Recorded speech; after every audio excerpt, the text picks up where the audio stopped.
When we came into office in 2015, gentlemen, we had a clear idea of what we wanted to do for the country. If I had time, I would have just told you the processes. It's quite long. I don't have the time to say so. But we articulated a blueprint, which we call Education for Change, a ministerial strategic plan, and we launched this in 2016. The plan is anchored on 10 pillars.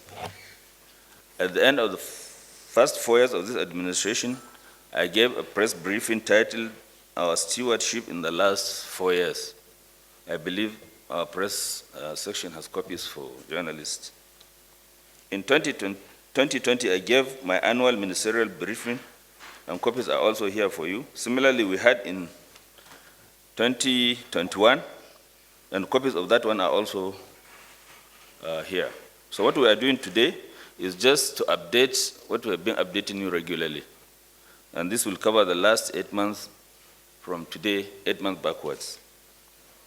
The update is anchored on 7 thematic areas, namely education policy, data, and planning.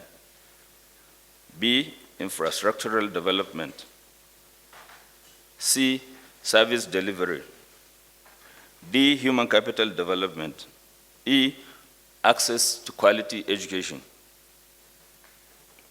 F, what we have done with regard to job creation. And G, industrial relations within the sector. So let me start with education policy, data, and planning. It is the policy of the federal government that every state of the federation should have at least 1 federal university, 1 federal polytechnic, and 1 college of education. For 2020, we have established 3 new polytechnics, bringing the total number to 9 from 2020. This administration has ensured that all states of the federation now have a federal university and a federal polytechnic. With 9 universities, 9 polytechnics, and 6 colleges of education established between 2018 and today. And this administration is determined to ensure that they take off very well. That is why provisions have been made for all of them. Number 2 is revitalization of the teaching profession. I would like you to recall that in October 2020, President Buhari approved the policy document for the revitalization and repositioning of teaching profession in Nigeria at both the basic and secondary school levels. There are 4 updates here. The policy is now an act of the National Assembly. We thank God that it has become law. The elongation of years of service has now been implemented. This was recently done by the Office of the Head of Service and the Ministry. Provision has been made in 2022 budget for bursary allowances for deserving students in education courses around the country in our universities.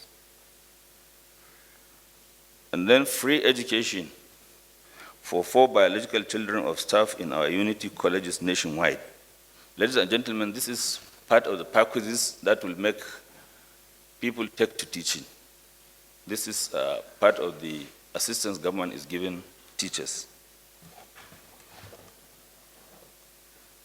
Relevant departments are already working on modalities for including this in the 2023 budget. Take-off of Senior Secondary School Education Commission. I'm glad to announce that the Commission has already taken off to complete the cycle of regulatory institution framework in the country, having regard to the fact that there is NUC for universities, there is MBTE for polytechnics, and the National Commission College of Education for colleges of education. That is at the tertiary level. May I inform you that the Commission has already started putting together a working template to regulate the senior secondary education in the country. And we are doing this in consultation with states, because constitutionally, I think the secondary education is under the purview of states. And if federal government adopts this, we need to cajole them into accepting it. Similarly, a census of all senior secondary schools has revealed that we now have 25,782 senior secondary schools, with approximately 3.2 million learners at that level. We set up white paper committees to make recommendations to government on the report of the visitation panels, which we received in 2021. The reports have since been reviewed and they have been submitted and have been processed by government. They will soon be gazetted. The next is information and communication technology. One of the greatest achievements we recorded in the education sector during the period under review was the development and launching of the e-learning website for all levels of our educational system. I would therefore like to use this opportunity to direct all regulatory agencies in the sector to ensure that all educational institutions under their purview interface with the ICT department in the ministry in order to develop and deploy relevant content on the website. Apart from ease of access, this will also ensure that teaching and learning will continue seamlessly even in the face of a pandemic or future strike or any disaster that will affect our educational system.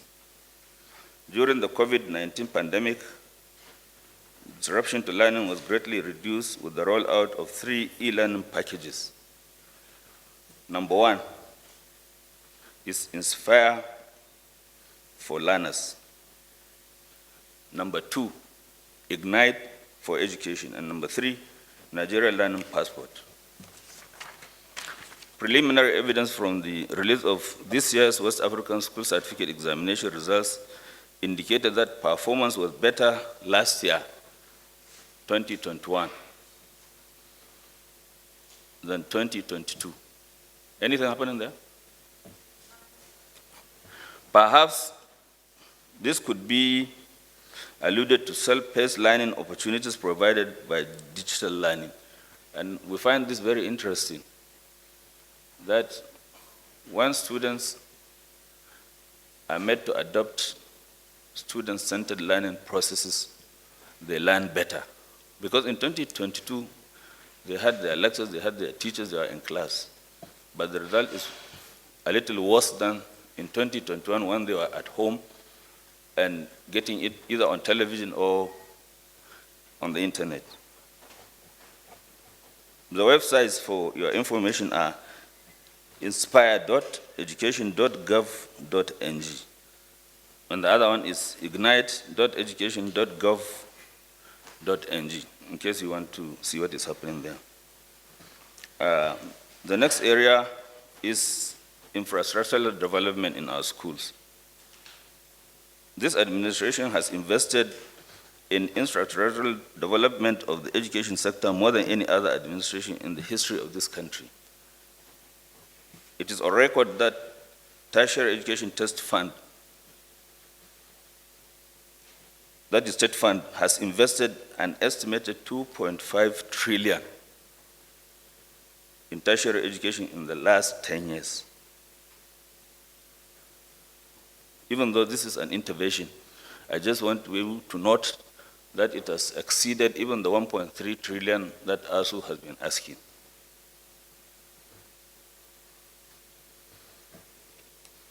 Then we look at basic and secondary education. The ministry has invested heavily in the construction, renovation, and rehabilitation of classrooms, hostels, laboratories, security issues, and other infrastructural facilities at the basic and secondary school levels. In the last 7 years, a total of 553 billion, 134 million, 967,498 naira 50 kobo has gone into the development of infrastructure at the basic and secondary school levels. On service delivery, we'll look at what our examination bodies have done. Our national examination bodies, namely JAMB, NECO, WAEC, NAPTEP, and MBIAS. And I'm sure some of you are hearing them for the first time, perhaps. They have done creditably well, especially in the operationalization of various examinations they conduct. JAMB and WAEC are already advanced, applying digital technology to their processes. However, examination malpractices are still endemic in the system. May I use this opportunity to direct them to tighten the noose, as they have already started, on perpetrators of malpractices, whoever they are, be they parents, students, or their proxies or agents, or organized crime. Just as we are now finding out, it is beyond just the individual who is caught on the scene. I charge the chief examiners to work closely with law enforcement agencies to track down and prosecute those who perpetuate the evil. I understand JAM is already doing this. National examination schedules. Gentlemen of the press, you are all aware of the setback COVID-19 brought to our calendar and to our examination schedules in the last 2 years. In an effort to correct the distortions, we had to reschedule our national examinations, which have already taken place now. I'm glad to announce that we will resume our normal examination schedules in the next academic session. Human capital development. The Tertiary Education Trust Fund, TED Fund, in the last 7 years of this administration has focused on human capital development at the tertiary level of our education system. A lot of resource has gone into various categories of training, including PhDs, masters, and other related research programs for staff of universities, polytechnics, and colleges of education. Access to quality education. At my 2020 annual ministerial briefing, I informed the press that we had reduced the number of out-of-school children from an estimated 13 million to 6.9 million. May I inform you that we have further recorded impressive enrollment in the last 1 year, especially in some of the frontline states: Kano, Kaduna, Katsina, Sokoto, Gombe, Bauchi, Adamawa, Taraba, Rivers, and Ebonyi states.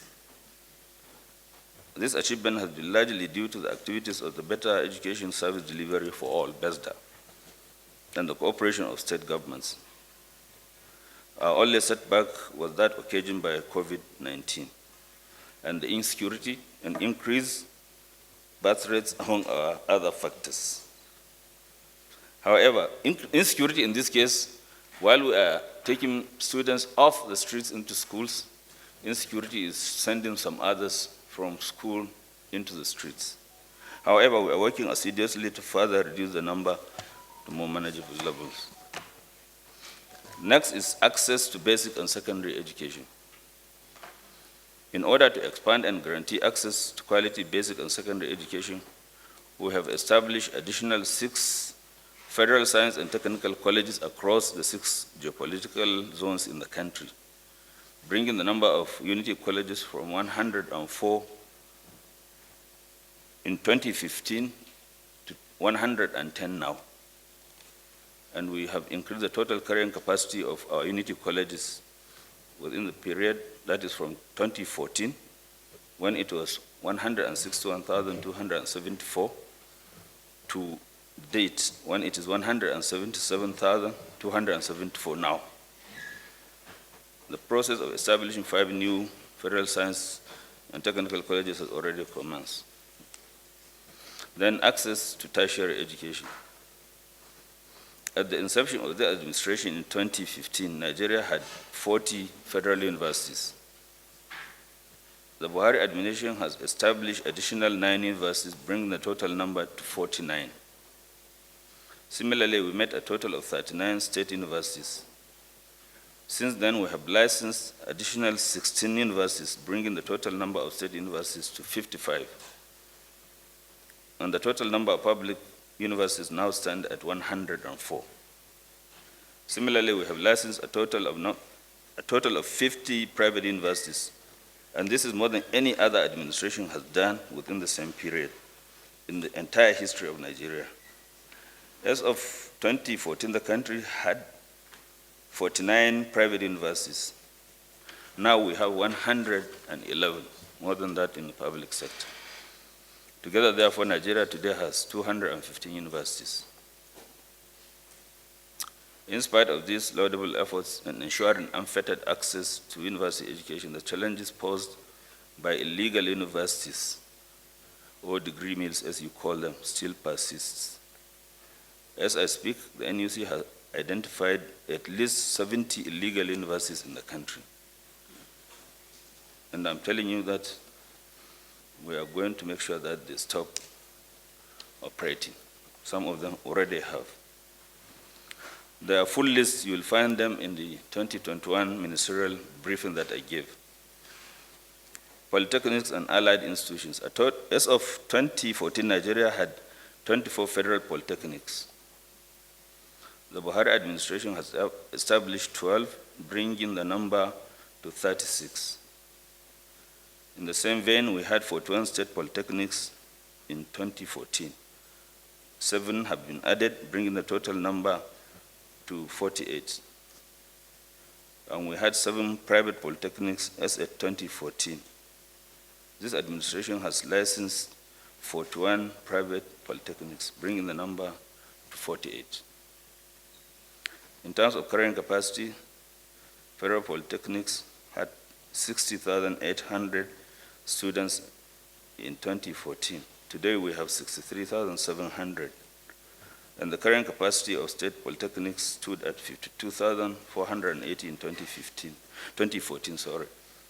Today it stands at 60,880. In colleges of education, at the inception of this administration, we had 21 federal colleges of education. We have established additional 6 colleges in the last 6 years, bringing the total number to 27. We have also inherited 46 state colleges of education in 2014. Between 2014 and now, we have 50 additional state colleges of education, bringing the total number to 96. In the same vein, we met 48 private colleges of education when we came in. As I speak now, we have a total of 120 private colleges of education. And in terms of carrying capacity, we have improved the capacity from 39,350 in 2014 to 104,450 as of now. The carrying capacity of state colleges of education has also moved from 153,490 in 2014 to 405,132. Put together, the current capacity of private and public colleges of education now stands at 509,582. The challenges of illegal colleges of education is as great as that of illegal universities. We have also identified an alarming number of illegal colleges of education, totaling 125. The National Commission for Colleges of Education has written their proprietors to shut them down, and they have followed with action. I hope in my next briefing, monthly briefing, I'll be able to tell you that they have all closed down. And all that we have done in all sectors has created a lot of great many jobs. In the tertiary institutions, the establishment of additional universities, polytechnics, colleges of education, and allied institutions has led to massive job creation in both the public and private sectors of the education sector. Over 20,000 direct jobs made up of academic and non-academic staff have been created in the tertiary institutions alone. Then the National Senior Secondary Education Commission and the technical colleges. Similarly, the establishment and take-off of the Nigerian Senior Secondary Education Commission, the 6 federal science and technical colleges have also created thousands of job opportunities for Nigerians. There are what we call PTA teachers. In some of our schools where there are shortages, the parents will get together and employ some. From time to time, the ministry will advise the Public Service Commission, and these are absorbed. So far, we have absorbed about 1,500 PTA teachers across our unity colleges. Skills acquisition centers. with the planned official launch of the Innovation Development and Effectiveness in the Acquisition of Skills, the IDEAS project, in the coming days, it is my sincere hope that more direct jobs will be created for training young people in order to acquire skills to further expand the job opportunities. All the geopolitical zones in the country will benefit from this collaboration with the World Bank. Industrial relations. In the basic and secondary school sector, let me use this opportunity to commend our teachers for their patience, for their resilience, and for their patriotism, particularly for not going on any strike since 2015, when this administration came into office. On our part, the government will reciprocate this gesture by ensuring an accelerated implementation of the teacher revitalization program, as well as regular payment of teachers' salaries. May I add that without any strike, government intervention in the 110 unity colleges has turned these schools into centers of excellence. We can do it without any strike, no doubt. Strikes are a huge distraction, doing no one any good. They neither do the government, nor the students, nor even the staff who are on strike any good. In the tertiary education, unions in the tertiary education in the country, especially the academic staff union of universities, have engaged in recurring and avoidable strikes that have crippled the university system. This is in spite of the huge investments of over 2.5 trillion made in the tertiary institutions by TET Fund alone. Common knowledge is to many Nigerians may not know that the federal government is paying the salaries of every staff in its tertiary institutions, academic and non-academic, while these institutions are still in full control of the internally generated revenues that they themselves make. Just recently, we inaugurated a committee to negotiate the 2009 agreement with the Academic Staff Union of Universities and other related unions in the tertiary institutions. We are doing everything humanly possible to conclude on the negotiations. It is our hope that the outcome of these negotiations will bring lasting industrial peace to our campuses. In the meantime, I'm sure that the current efforts would yield desired results and return our children back to school. I want to use this opportunity to thank all Nigerians, especially those that contributed in our efforts to see to the resolution of the present crisis. The implementation of the sector blueprint is on course. In the last 7 years, we have undertaken massive physical development of infrastructure, ICT development at all levels of our educational system, established new institutions, improved carrying capacity of our institutions, expanded access to quality education at all levels. Steps are also being taken to accelerate the implementation of the 2020 presidential approval for the revitalization of the teaching profession.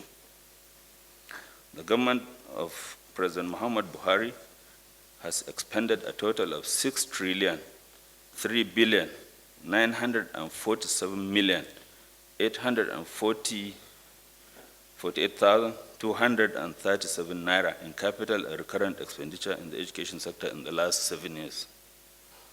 This is in addition to interventions from TET Fund and UBEC. For TET Fund are amounting to 2.5 trillion, and for UBEC, 553,134,967,498 naira in capital investment. We must also note and appreciate a huge investment from states and the private sector at all levels of our education system.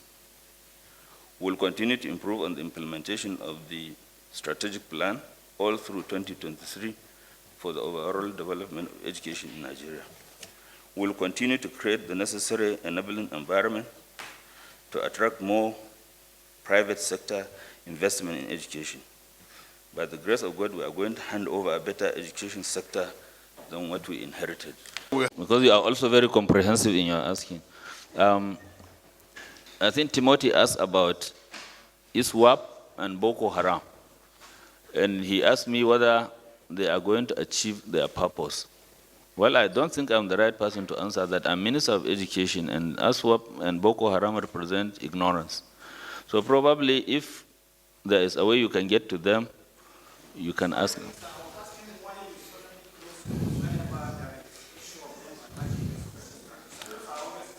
Yes. Okay, okay, I understand. But I think probably the closure, I think we closed only one school initially in Kwali because there were some activities of bandits just around the school. And we felt it is better to err on the side of caution. And we transferred the males to Apo Federal Government College and the females to Buari. I think if you really want to be realistic, at this time, when the response has not been made, response has not been adequately made, it is better to shut a school than just allow it to remain open, and then attack will come, and you know what will happen. So I think the Ministry of Education is working with the security forces and the entire government machinery. I think whenever it is safe, schools will not be closed. But I think the one that happened in Kwali is something that I can defend. Thank you. I said by the grace of God. And you are asking public universities, IPs, I think there are so many questions. Let me start with the last one you repeated, whether the government has approved UTAS.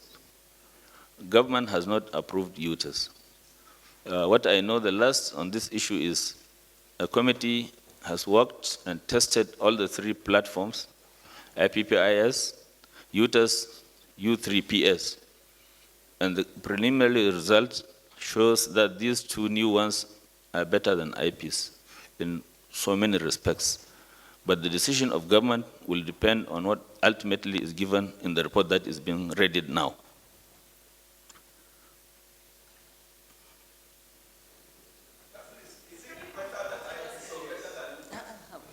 What is it?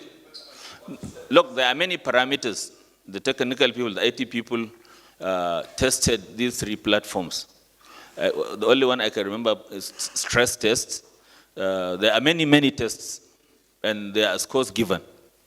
And on balance, you find that U3PS and UTAS outscored IPs. That's clear enough? Okay. Well, let me ask John, has this answered your question? Okay. Okay. Huh?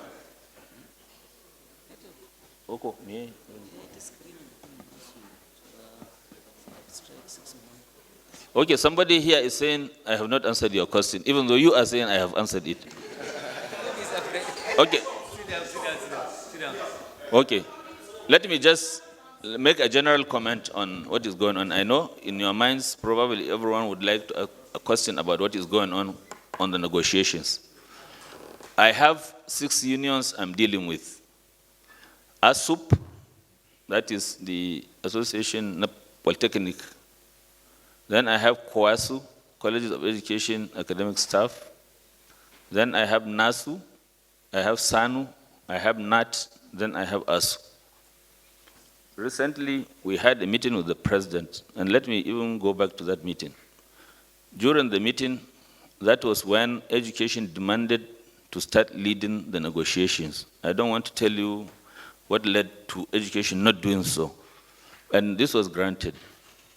And you are all here. I think one source, you still haven't named him or her, came to tell you that the president has given 2 weeks ultimatum to the Minister of Education. The minister never did. And I really don't know what type of journalism you are practicing out there. You could have just waited for me to come out because I'm the person affected by what the source told you. You could have just confirmed from me. What is it? But you could have, first of all, he is not the spokesman of government. Even if you are not going to ask me, you should have asked Malam Garba Shehu or somebody other than me who attended the meeting because I'm an interested party. Anyway, what I want to tell you, wait, let me just finish. It was a lie. The president never gave me any deadline. So you shouldn't start asking me why I haven't delivered in 2 weeks or 3 weeks, or I know I promised that I could do it within the shortest possible time. And for your information, 1 week after that pledge, I had already finished my job because I had given all the unions, all the 6 of them, the offer made by government.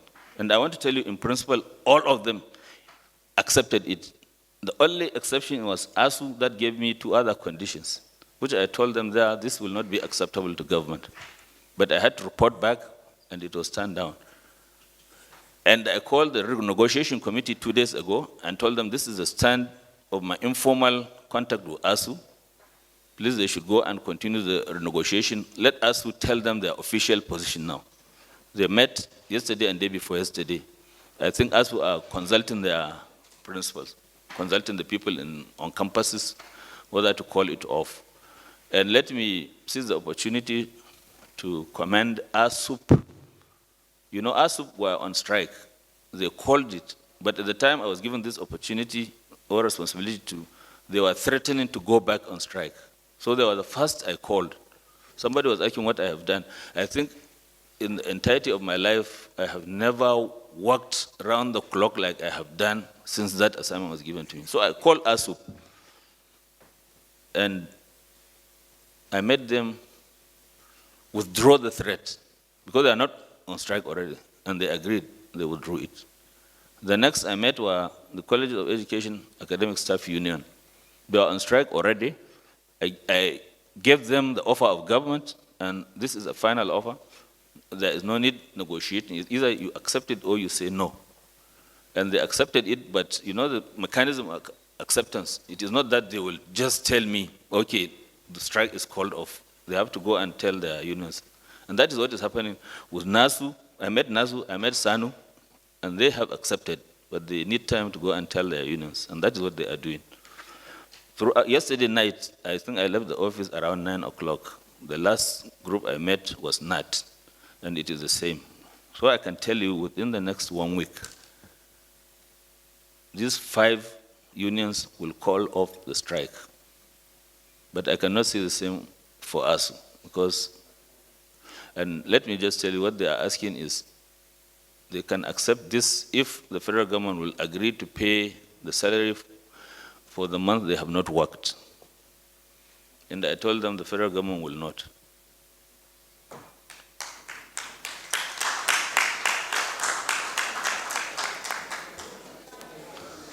I'm very happy that journalists did not clap because I don't want you to be on the side of government, or you should be impartial umpires.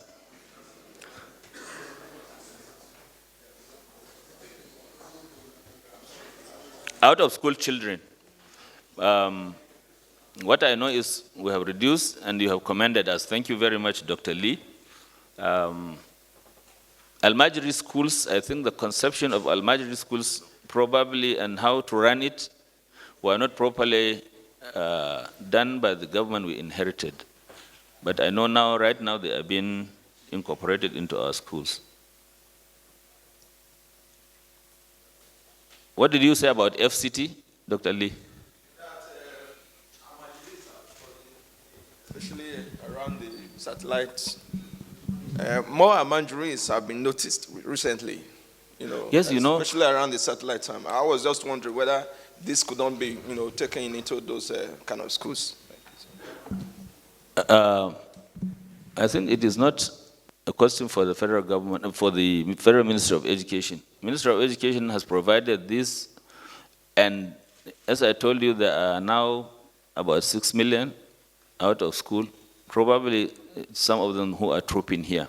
But certainly there should be government policy to stop the movement of Al-Majri or Al-Majri, as they are called in Hausa, anywhere. I think provision should be made for instructing them where they are.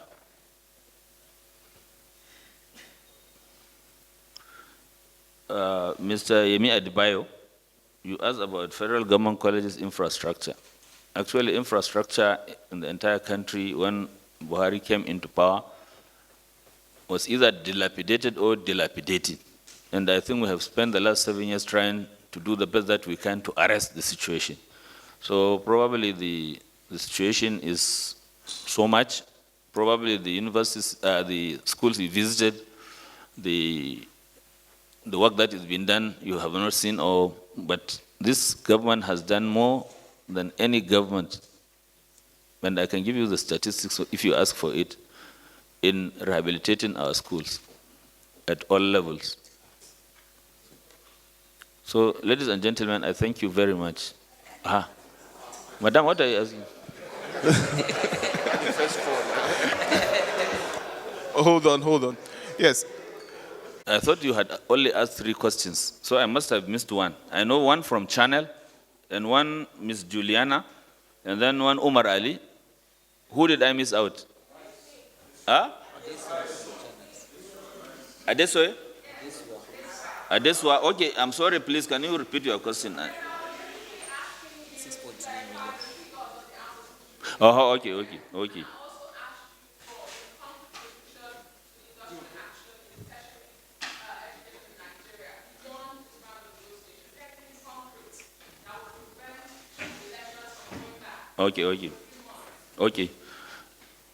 Let me start with you then. The figures that you quoted from UNESCO? UNICEF. Okay, whatever, now with the new UBEC, and what the UBEC is doing from the census to all the figures, the Minister of Education of the Federal Republic of Nigeria would rather go with his own figures. I'm not saying that when I said we have reduced and the number is now 6, I said here, things happening in Zamfara, things happening in Borno, things happening in Katsina are still pushing some students. So it's not an absolute figure, but I will not work with the figure World Bank, UNICEF, or UNESCO. And if you think it is for the government, other than what the government is doing in the universities, to stop strike, I think the stand that the government has taken now, not to pay the month for which no work was done, I think this is the only thing that is in the hands of government to ensure that there is penalty for some behavior like this. So I believe students will think twice, or rather teachers will think twice before they join strikes if they know at the end they are not going to be paid. And the federal government is not acting arbitrarily. Before, it was some magnanimity on its part. There is a law which says if there is no work, there will be no pay for it. I believe this will be a very strong element that will deter many from going on strike.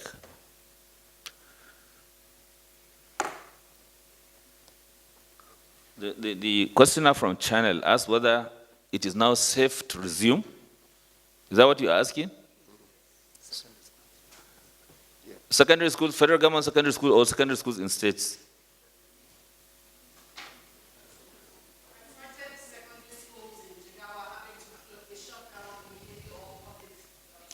Yes. Yes.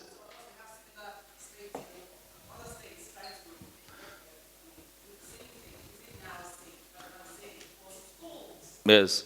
Madam, the safety of a particular situation cannot be generalized. If people in Jigawa find that it is not safe, probably somebody in Kano is finding it safe. So I think it is for the governments to decide whether it is safe for their schools to open. And here in the FCT, my first question will answer whatever concern you will have. If immediately you find that the situation is the available personnel, security personnel on the campuses cannot handle it, and you don't feel there will be rapid enough response to come and tackle them before they attack, I think closing a school is a reasonable option to my mind.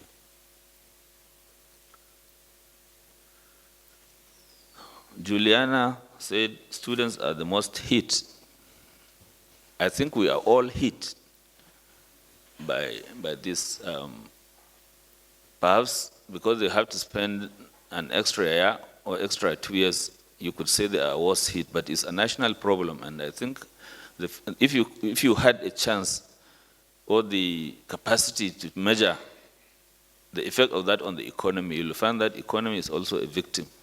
Parents are also victims. Some parents depend on their children passing out of school to take care of them. So I think it's a loss for the nation. Don't say it is the students alone.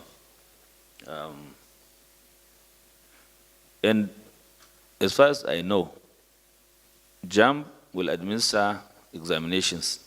The results will be out, and students will use that result to get admission into universities, and nothing has changed. So I don't know why you asked this question, madam. Compensate who? Or compensate them for the years they lost? Or, okay, who do you assume will the federal government?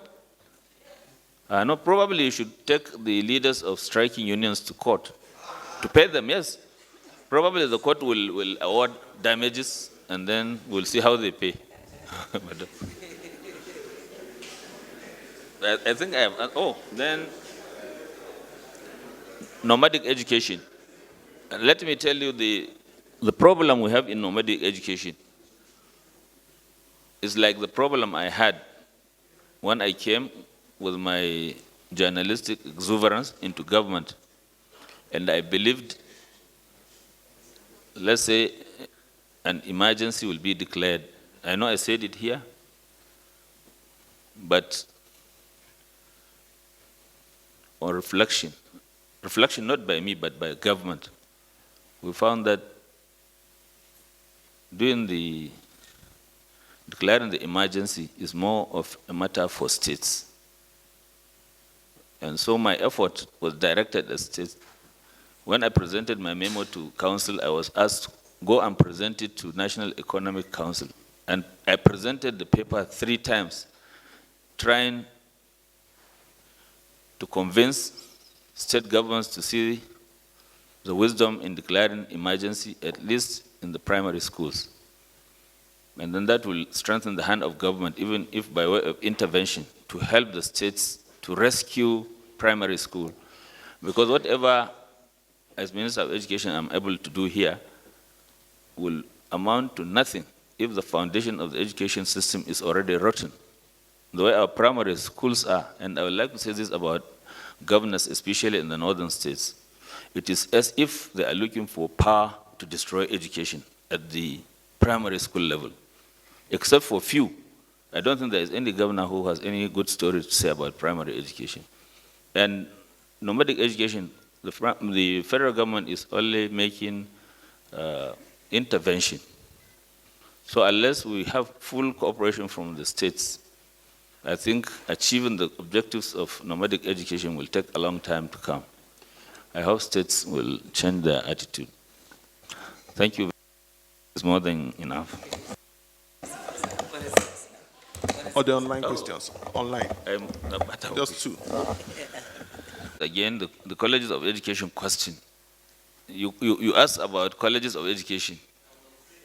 That where? Oh, okay. The position still remains the position of the federal government. It has decided to disestablish them. And unless that has changed, nothing is going to happen. What is it? And Emmanuel from AFB, he is criticizing us. I think I would like to divide the 2 things, or the question, into 2 aspects. You know, if you are an intellectual, you will worry about things that are not directly affecting you. You may want to change society, and you will, in the process, have to sacrifice your own interests and even your life. I don't know, this may be motivating some people in Asuu, but the question is whether, based on that, they will go on strike. I think that is the question the nation is asking. I have always maintained that I know the leaders of Asuu, and I'm very close to all of them, and I believe I can testify to the patriotism of many of them. As far as I'm concerned, it is up to them to believe whether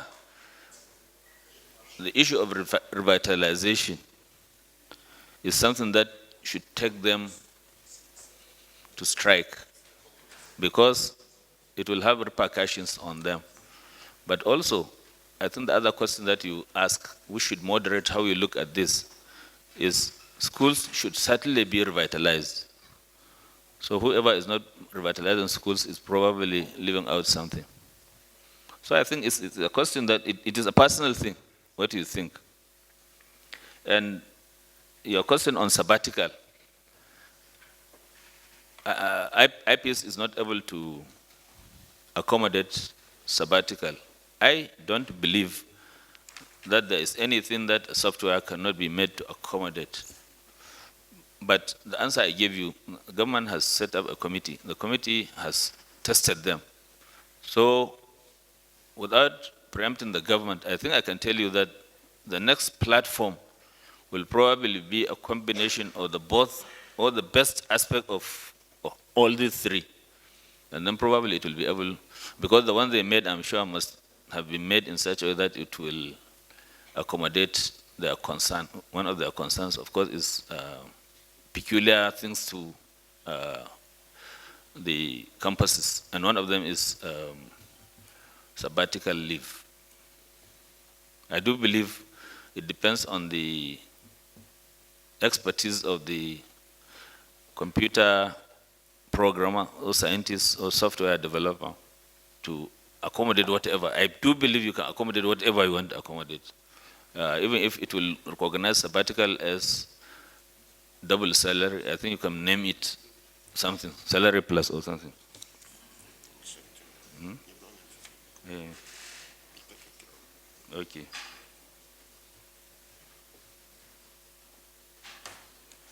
Yes. So I believe whatever is going to come out, Asuu will have at least a different IPPS, depending on what the government receives of the report that it's going to get. And the new salary scale has been given to all the unions, and in principle they have accepted.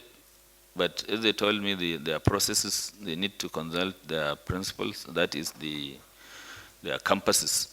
So right now, I believe all the campuses, especially of SANU and NASU, they are considering this, and I'm going to meet some of them tomorrow. I believe by the end of tomorrow, probably they will be in a position to call it off.